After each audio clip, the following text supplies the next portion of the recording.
los abusos históricos que este Estado permitió a aquellas élites que se aglutinaron y se agruparon alrededor del mercado, y del cual a veces el propio Estado mismo fue objeto de escarnio, significaron el que se hayan levantado en América Latina y se hayan gestado estructuras absurdas de pobreza y de precariedad social, pequeños reductos donde había fortunas opulentas que estaban a años luz de distancia de los ingresos que tenían las mayorías de estos países, y donde campeaban la corrupción, la inmoralidad de las élites en el poder. En los medios privados yo he sufrido la censura, he recibido amenazas de los directivos de dejar de hablar de ciertos temas. En la radio pública, propio porque yo he sufrido eso, es impensable desde mi concepción que se censure. El rigor, chicos, no se olviden de esta palabra, rigor periodístico. La objetividad para mí es un mito, ¿ya? Sinceramente, pero el rigor periodístico no.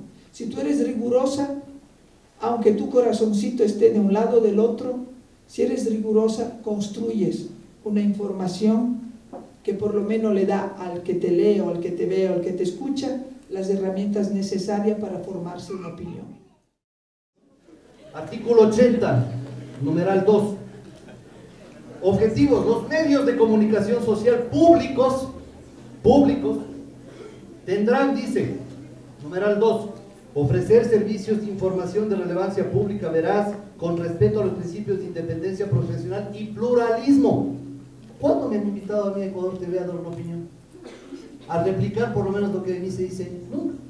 O en El Ciudadano, o en la radio pública, o en el canal, en los otros canales que tiene el gobierno, nunca. Porque no hay tal pluralismo. Eso puede estar en la ley, pero en los hechos eso no se practica.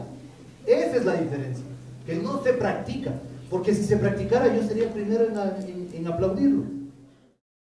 Existen diferentes formas de ver el mundo, y esa diferente forma de entender y ver el mundo y de marcarse objetivos, en síntesis se llama ideología. Y hay posiciones ideológicas diferentes con las que se asume o no una ley.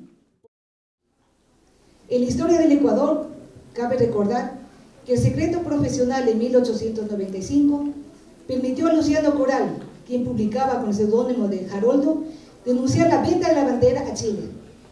Investigación que ocasionó la renuncia del gobierno de esa época y abrió las puertas a la revolución alfarista. Se trató de un precedente extraordinario de sucesos posteriores, como el caso Watergate, que 90 años después, al revelar los fraudes en la elección del presidente de Estados Unidos, Richard Nixon, ocasionó su denuncia.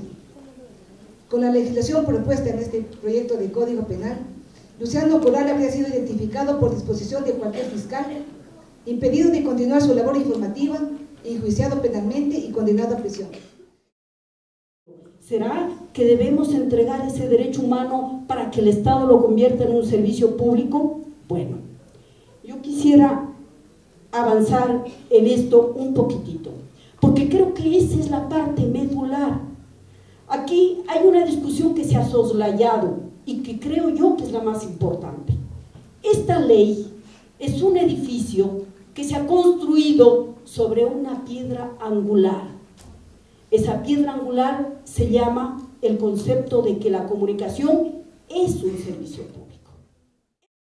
La ley habla del defensor de las audiencias, por supuesto que tiene que haber.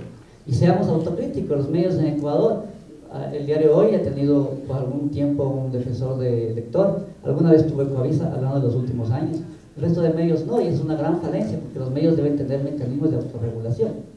Pero que el defensor de la audiencia, que es importante que exista, tal como está en la ley, sea designado por un concurso hecho por un ente estatal, llama mucho la atención.